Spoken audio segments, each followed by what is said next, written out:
You know, if you can get a hold of know about this, that's all.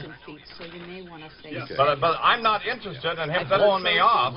My interest would be simply because I'm going to point out that morons at NBC News know about this, that's all. Sign anything. But I'm not interested in him blowing me off. I mean, that irritates me. Because I'm going to point out to that black geek this morning, I'd sign anything. I mean, I understand what the situation is, believe me. I mean, that irritates me. It's not right. As long as teachers think on their feet, Maxwell House will always be good to the left. I'm sitting here with 15 million listeners, they got 2. I mean, you know, who are they kidding? As long as teachers think on their feet, Maxwell House will always be good to the left. I mean, I'm sitting here with 15 million listeners, they got 2. I mean, you know, who are they kidding? The price of a car. The car is the 850 GLT Luxury Value Limited Edition. Hey, Ashley, would you get me some coffee, please? Yes. You guys want any coffee? $8,000 more for traction control. How do you feel, lights, headlamp Feel pretty good. and a rear spoiler. Instead, I fell asleep watching Brian Williams, and I woke up at 2:30 this morning, and he was still on. Thanks.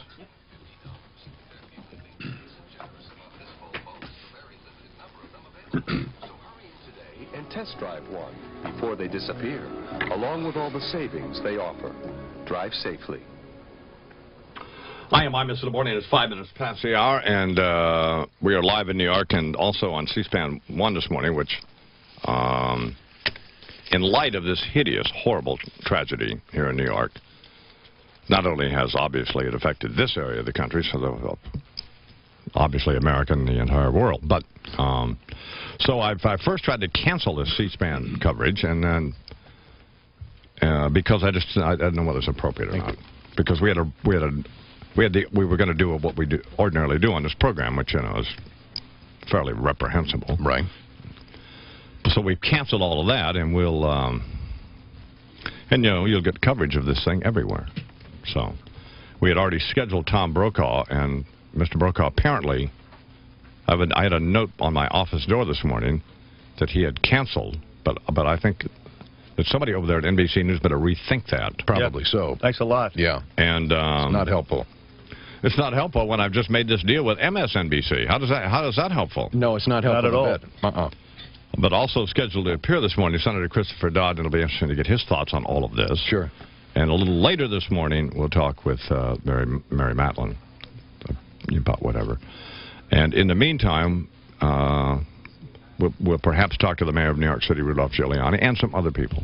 But I mean, there isn't much to tell you other than what Charles is now going to tell you with our version of the national news here on the Imus in the Morning program. So why don't you do that, Charles? And the story overriding everything this morning, the fact that a TWA 747-100, one of the earlier versions of that aircraft, Flight 800 on TWA out of Kennedy Airport in New York, exploded in the air and crashed in the Atlantic Ocean just off Long Island last night. 229 people aboard. When something like that happens, does everybody die instantly? That's very difficult to say, man. The aircraft had not attained anything even close to its cruising altitude. It was just a few thousand feet high. In fact, only about 40 miles out on Long Island, just off the Center Moriches area, 40 miles from JFK to the east when it went down. So we don't even know enough to know that, right? No, not at all. Okay. So far, 30 bodies have been recovered, along with numerous body parts. There do not appear to be any survivors. An extensive search, though, remains underway. There apparently were a number of witnesses because this happened around 8:40 last night. At least that's 8:40 Eastern Time last night. That's when it was lost to the radar screens following it out of JFK. Here is one woman and her son who saw the aircraft go down. My son was standing out on the beach and he says, "Oh, look," and we saw an explosion. We turned and what looks like fireworks that were in the sky. Was the first impression of what you saw. It was like a big white flash, and then all of a sudden it turned into this big orange fireball. TWA Flight 800 was headed to Paris from New York. It had attained an altitude, as we mentioned, of just a few thousand feet. Witnesses say it took several moments for the fireball to reach the water. Maureen Cassidy is a waitress at a Long Island restaurant where people could see the debris coming down. As it was coming down, people from the restaurant and patrons that were here having dinner got up and ran over to the ocean side. and they could see, you know, just debris falling, you know, huge into the sea. And when they came back, they just said, call 911, call 911. The FBI and the New York City Joint Anti-Terrorism Task Force now heading up the crash investigation, at least at this point. Former FBI Director of Investigations Oliver Revelle says it sounds like a bomb brought the aircraft down to him. This just doesn't happen to a 747. It would indicate that some type of explosive device or object was on board. The official FBI line, of course, as it is from everybody at this point, it is still simply too early to tell if it was a bomb. No, there wasn't a peep out of anybody in the cockpit, right? Not any communication at all. Nothing that's to suggest that there was anything amiss. No loss of control, no fire aboard or anything like that. It just simply disappeared from radar screens. But then they would learn something when they always look for that black box, right? Exactly. Because it could be something there, huh? Yep. It crashed in about 120 feet of water, so one would think that recovering the data recorders would be certainly within the realm of possibility.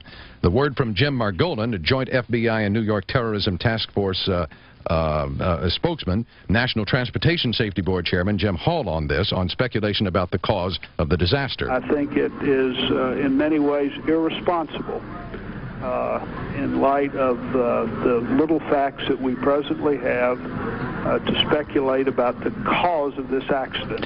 Although the crash site is not in the official New York City limits, New York's Mayor Rudy Giuliani immediately dispatched police divers, helicopters, and rescue personnel to the scene. They've been there through the night.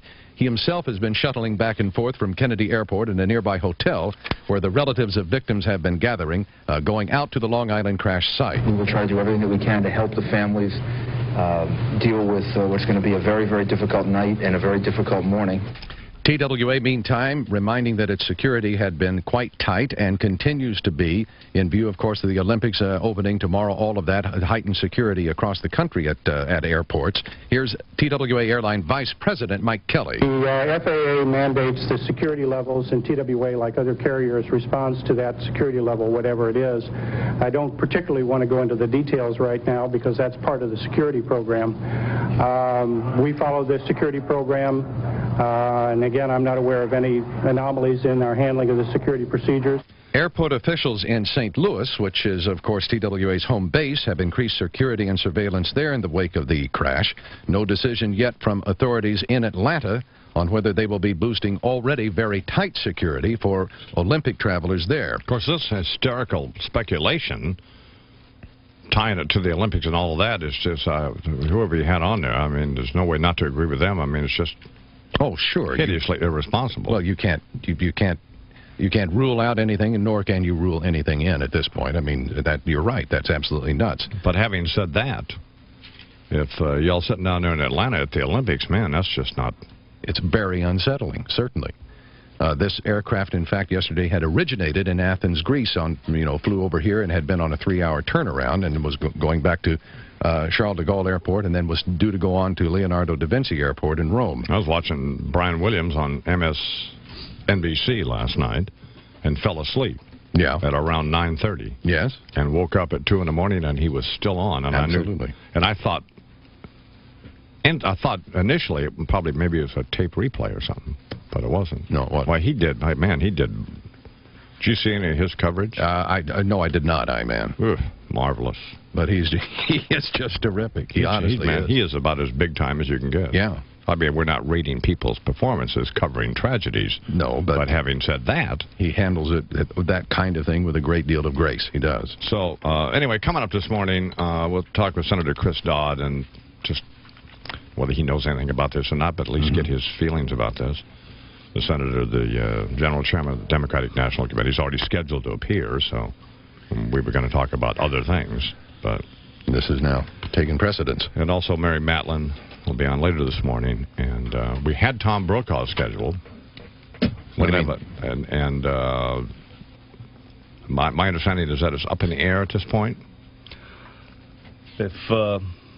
if they come to their senses. I wouldn't mind talking to Tim Russert either, by the way. I would like to. In fact, I'd rather talk to him. At least you can understand him.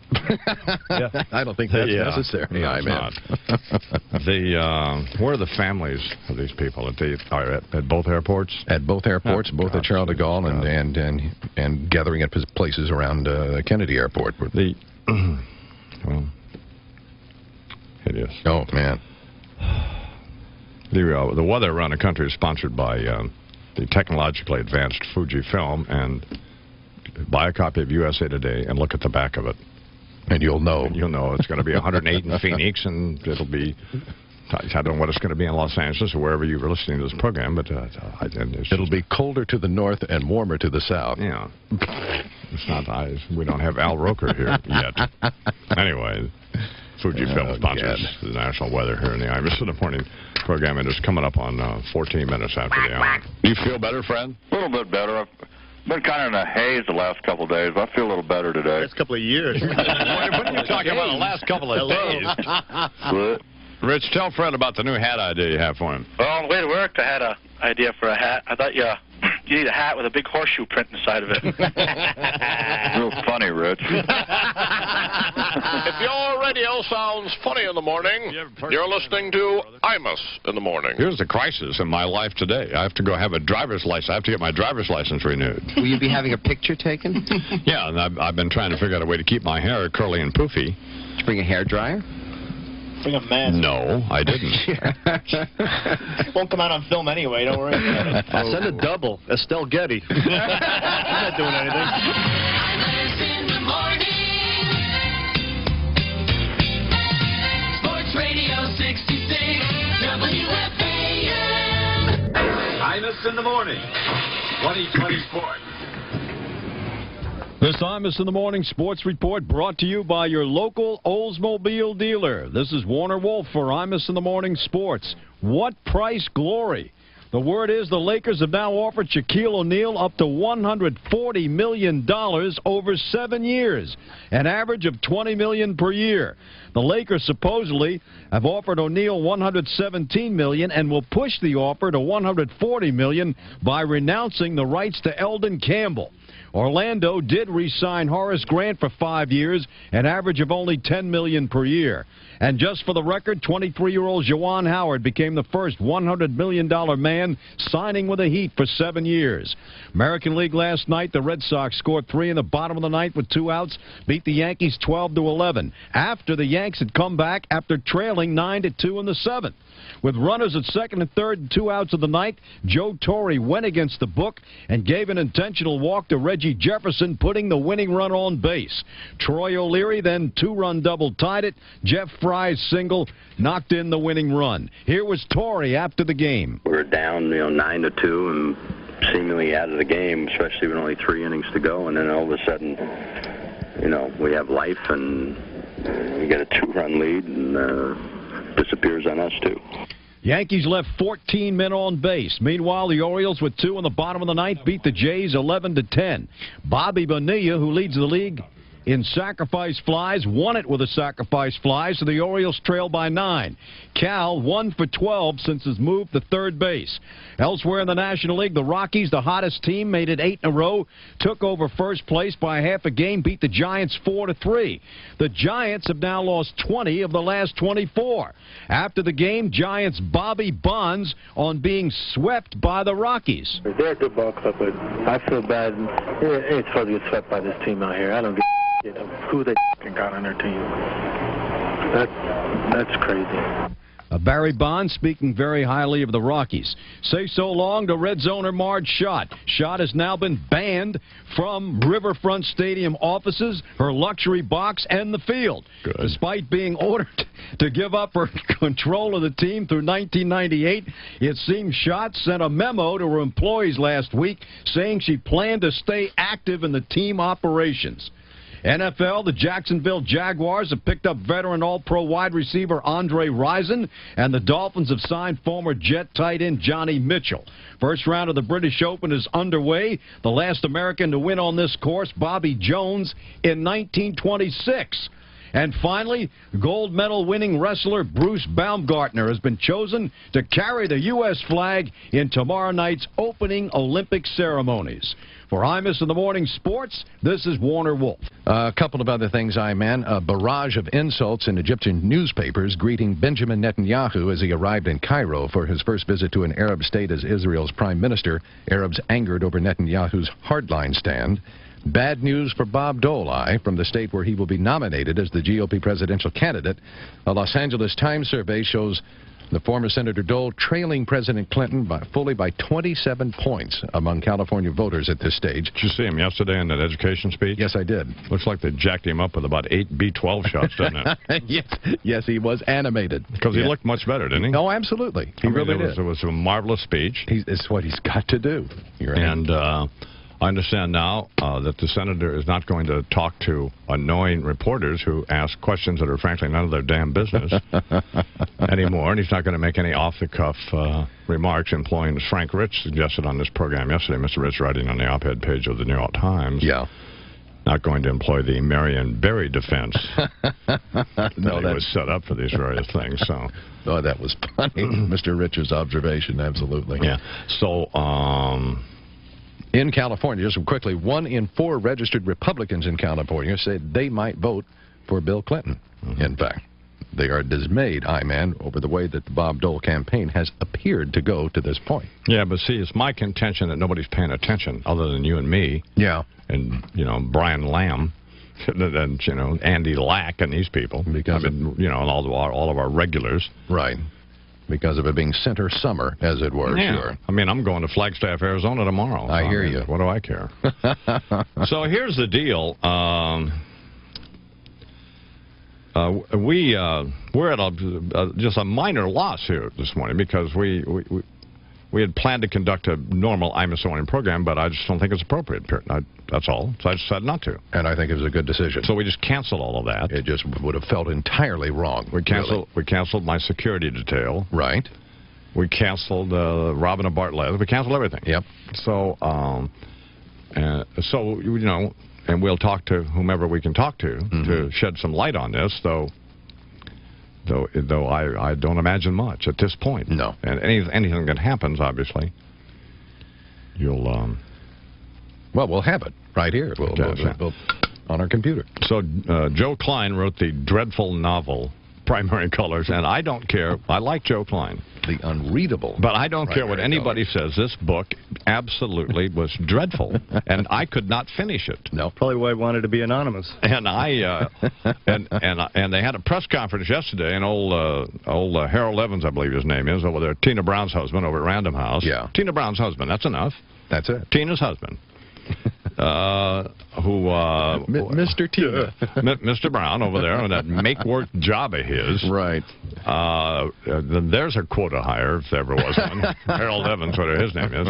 He's over there, and he has his press conference, and Joe Klein gets up. And Joe Klein's a fine fellow. Yes, he is. He writes an okay column for Newsweek, and he's a consultant to CBS News, and he's not a bad person. So he says that he's looking forward to writing more novels under the pseudonym Anonymous. Please. And I just laughed. Spare us. Okay. And it's not going to happen. Gee, what could this be? And here's what I'm wondering. And he made it a point to suggest to all of us and remind us that it was a novel and a work of fiction. Yeah.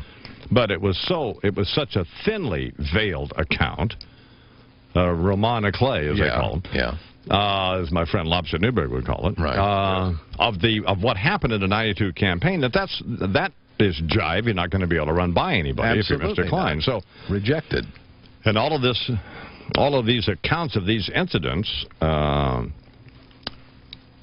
the campaign and the life of Jack Stanton, who in effect was a thinly veiled Bill Clinton, apparently were based primarily in truth. Yes. Including the black baby incident. Yeah, all of that, sure.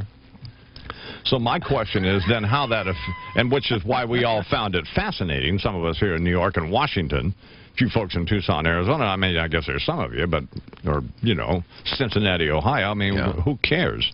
And we only found it interesting because we have no lives. Exactly. You know, just political losers, all of us, and geeks. Yeah. And I certainly include myself in that. Dorks and wonks. Dorks and wonks, basically the deal. So, and because it was wildly successful for that reason, and because we all wanted to know who wrote it. Specifically. And New York Magazine, although they didn't offer conclusive proof, they did suggest that it was Joe Klein a couple of months ago. And then the Washington Post, and congratulations to many of our friends there, they nailed this bad boy down. So. They did indeed. They did indeed. Do you like it when I employ hip-hop phrases? I always find that very appealing when the I-man goes into the hood. Yeah, later on I'll be saying, bust a move. But a horrible, hideous day in this country and for the world, and particularly if you're here in New York. As Charles has just told you, this TWA Flight 800, a 747, what model? 747-100, one of the earliest 747s that flew. The airplane was introduced in 1969, and this particular aircraft first flew in 1971. So it's 25 years old. Right, and one of the most reliable aircraft series ever to take the air. So that suggests to a lot of people that there's just no way that a 747 comes apart in the middle of the sky. Is that an accurate count that there were 217 people aboard and 32 crew? And yes, it is. 229 in all, 17 crew. Okay. That appears to be accurate, even though TWA has not yet released the entire manifest, which probably won't come out until later today, but those are the figures we have to this point. Well, no, the figure I saw was 217 passengers, 32 crew members. Well, all right. Well, then there's some discrepancy, I-man. Well, I just saw that last night on with Brian Williams. I hate to keep plugging Brian Williams, but that's what I was watching. Well, and as you said, he was superb, so why not? But why not? He's your little friend. It does sound suspect. You know what we may have to do, Bernard, is just ban everybody from NBC from this program. Yeah, so that no conflict of interest. So that it doesn't appear that the I-man is kissing up to... Because it does appear that way to the moment. Because it does, yeah. So. He did fall asleep, though, while you were watching. That's not a good sign. Well, I was dead tired. I was up all day. I had to take my cat up to our house in Connecticut. Oh, gosh. Mike Kelly, a TWA vice president, says 212 passengers and 17 crew members. 229 in all. Okay. Well, we'll talk to, hopefully, the mayor of New York City, Chris Dodd, and somebody from NBC News. Rudy Giuliani. The mayor of New York City, Rudy Giuliani. You said Chris Dodd, and I just wanted to correct that. You said, we'll talk to the mayor of New York City, Chris Dodd. No, shut up. That's what I want you to do. I don't want this to get ugly on television, but shut up. I know what I'm saying. You shut up. We're going to talk to the mayor of New York City, and then Chris Dodd, you moron. There wasn't a comma. Don't worry about how it was punctuated. Don't you start. Let's not start this morning. Smack him, Chuck. Why don't you just concentrate on getting the news right for a change? Why don't you just focus on your situation over there for a change? It's 25 till the hour. I'm going to Imus in the morning. It's 21 minutes till the hour, and I am Imus in the morning. Mike Breen, who does sports here on the Imus in the morning program, has been hired by NBC to call women's basketball for the Olympics and is in Atlanta. Good morning, Mike. Morning, I-man. Do you miss me? Well, yeah, I do. What's the mood there? It's not very good. I mean, everything was all happy and let's get ready for the Olympics until the news came last night. And they have here at the hotel we're staying at, where most of the NBC personnel are, they have a room up on the 25th floor. They actually have an enormous area where people kind of gather every night, watch TV, and talk about what they're going to do the next day. And everybody was just watching the television last night with a very eerie feeling because I'd say the majority of the people have family and friends who are going to fly out here to Atlanta in the next couple of days, myself included, and just obviously a little bit nervous because there's such a security alert around here as it is. I mean, every building you go into, you get checked, and certainly at the airport, the security is very high. And now with this, it's just it's a very, very strange feeling. And well, you haven't been out. Have you been out this morning? No, not yet. So you don't know if they've jacked the security up at all? No, but I just saw a report that the Hartsfield Airport, which is the main airport in Atlanta, that they're thinking of going up to a level 4 alert for security because it's been talked about so much, the possibility of a terrorist attack, especially out here since I've been out here. And now to have this happen, I mean, everybody's just on pins and needles, obviously, but they haven't gone to that level 4 alert yet. But you haven't asked me for any advice, but let me give you some. If I have a wife, if I have your wife and 2 kids, this thing's going to be on television. Tell them to stay home. That's ridiculous. Yeah, you know, it's funny, but before any of this happened, several weeks ago when we were making plans, it was in the back of my mind, you know what, maybe it's just not worth it. And now that you hear this... I mean, I don't want to irresponsibly, alarm people, and that really isn't the point. But, for example, the 100 meters, Mike, as you may or may not know, takes about 10 seconds, and they don't have any replays there in the stadium, or maybe they do on some big screen or something. But, but there was a guy that was sitting next to me last night who works on the basketball venue, who's originally from Croatia, and he really didn't even feel like talking last night because he's got a number of his family who are going back to Croatia this summer, and the way that all the flights go is from JFK through Paris and then goes on to Croatia.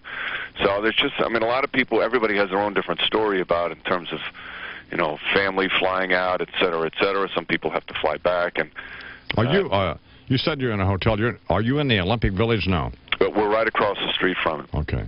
So have you had an opportunity yet to sense the mood there this morning, or what it was last night? Or maybe you just said I wasn't paying attention, but I was trying to pay attention. But no, last night it's hard to explain. It's just everybody seemed very on edge and a little nervous, and it was complete different from what it was prior to the news, because again, everybody was so pumped up about the opening ceremonies coming up, and everyone's saying the same thing of, boy, was this change things? And I haven't been out yet this morning. That was last night. Well, the news we have is the news that everybody has, and there is no definitive word yet on what caused this, though there is wild speculation throughout all media that it was a bombing, right? Well, there is that wild speculation. Yes, there is. Yes, there is speculation that it certainly has the earmarks of something that could be attributed to a bomb. Well, take care of yourself, all right, bro? All right, bro. Thanks. Mike Breen from the Imus Morning program, who is in Atlanta, and will call women's basketball for NBC television during the Olympics. Well, you know, I know it's very difficult to know. Charles and I fly all over the country all the time conducting this stupid radio program at all of our nearly 100 affiliates around the country. And every time I get on an airplane, it's just... And sometimes if I go through security and they don't check everything as they should, that annoys me. That doesn't build confidence. I want them to make me take my cowboy hat off, everything. I want them to go through my hair like a monkey looking for mites, for crying out loud. So, I mean, I'm not, man. That doesn't bother me at all if I get delayed. I want them to search all the bags, everything. You're right. I agree. Absolutely, I agree, man. It is 16 till the hour, and we are live here in New York on Westwood 1 and C-SPAN 1, and have canceled the normal program we would conduct. And we had a number of things planned that we thought would drive Brian Lamb finally over the edge. Exactly. And finally, we were going to provoke Brian Lamb to the point this morning that he would throw up his hands and say, I'm never going to put him on again. Certainly not, and whatever hair remains would have been down around his feet. And we were also going to send a message to Andrew Lack, the NBC News president, and all of those people who just made this deal with me to simulcast this program on MSNBC beginning September 3rd. Yeah. What they were exactly in for, but we're unable to do that either. And it's a shame. And the policy would be, let's just say, for example, we were on MSNBC this morning. The policy would be that they would cover this tragedy and not this program, which I think is appropriate. Totally. Certainly. Though the rough estimates are that there are somewhere between 12 and 15 million people who listen to the Imus Morning program every morning across the country, which would be significantly higher than those who would be, at least at this point, taking advantage of the opportunity to watch MSNBC. I don't think that's necessary, man. It is probably an ugly observation. Yeah, it is. Yeah, it is. Well, as soon as we know anything, I know a lot of you tempted to switch over to television and stuff, and that's fine. So, I mean, there's not... Y'all won't look at it. I mean, I think that's what you got to do. Sure. But to this point, nobody really knows anything, and as soon as we do, we'll tell you. It's 1/4 till the hour here on the Imus in the Morning program. Imus in the Morning. It's 10 minutes till the hour, and I am Imus in the Morning. We are live in New York on the Westwood One Radio Network, and this morning, C-SPAN 1. Rob Langer is in a fixed-wing aircraft for Air Suffolk, I believe, and I think he's on the line. Good morning, Mr. Langer. Good morning, Mr. Imus. We are directly above the scene in East Moriches, about 7 miles south of East Moriches, where this plane went down last night. We're not able to see too much in the way of debris on the surface of the ocean, but there are a lot of helicopters in the scene and boats in the area just picking up whatever debris, whatever bodies there might be, and taking them over to the U.S. Coast Guard station just off of East Moriches, the coast of East Moriches right now.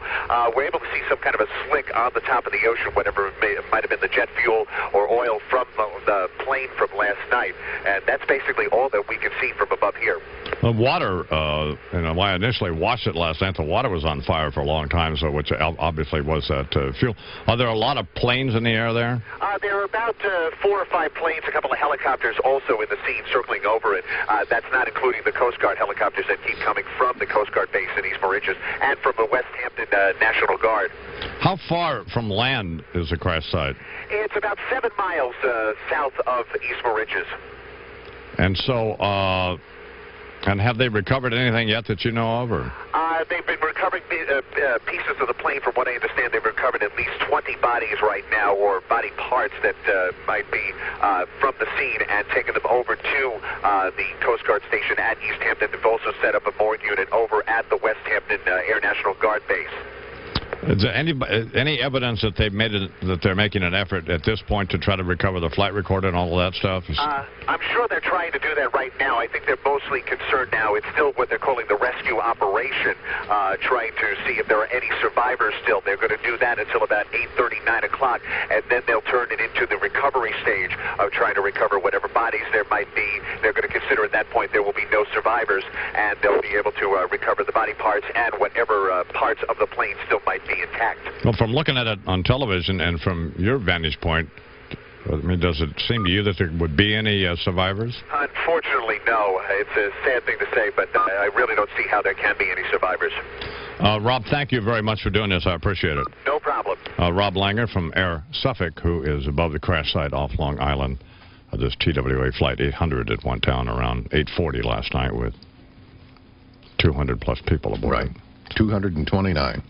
It is 7 minutes till the hour here on the Imus in the Morning program. Imus in the morning. Hi, I'm Imus in the Morning. It is 3 minutes till the hour, and as I mentioned, we're in New York and on C-SPAN 1 this morning, and